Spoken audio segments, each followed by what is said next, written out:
घर झाड़ू करने समय स्वामी और संतान देहरे झाड़ू बाजुछि कि झाड़ू स्वामी और संतान देहरे बाजिले घटे अशुभ घटना।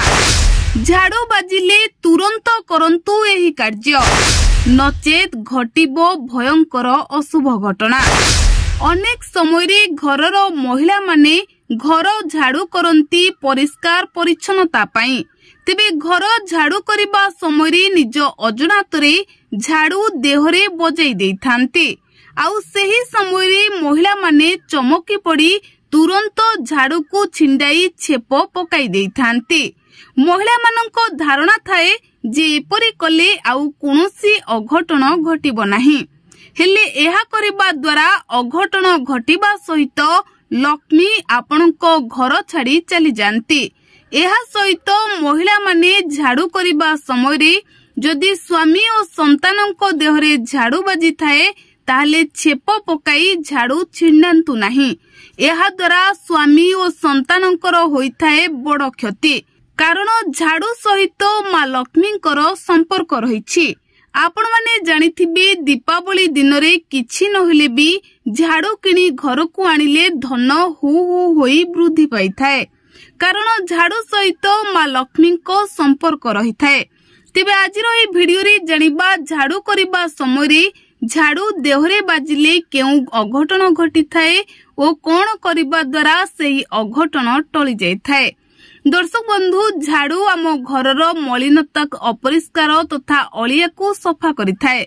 आमे माने यह समस्ते जानिछंती जे जेउ घरे स्वच्छता थाए सेही घरे ही माता लक्ष्मी वास करिथांती एवं सेथि पई झाड़ू को माता लक्ष्मींकर प्रतीक भावे विवेचना करा जाए।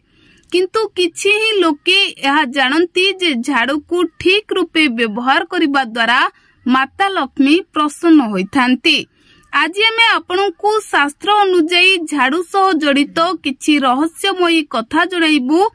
केबे केबे आमे आम अजनातरे एमिति किछि काम करिथाउ जेउथि पई माता लक्ष्मी आम उपरे रुष्ट होइथांती। जदि आमे समय थाउ थाउ सही सब भूल को सुधारी देइथाउ तेबे धन संपत्ति वैभव सह सकारात्मक ऊर्जार संचार होइथाए। तेबे वास्तुशास्त्र रे झाड़ू को केबे भी ठिया करी रखिबा उचित नुहे। एहाको सर्वदा सोइला भली रखिबा उचित होइथाए। ठिया करी रखा जाइथिबा झाड़ू को अशुभ बोली धरा जाइथाए। एहीपरि झाड़ू को रखिबा द्वारा घरे गोटिए परे गोटिए अनेक असुविधा होइथाए। एपरिकी करा जाइथिबा कार्य मध्य नष्ट होई जाए। दुख एवं दारिद्रता घर को प्रवेश करिबा आरंभ करे।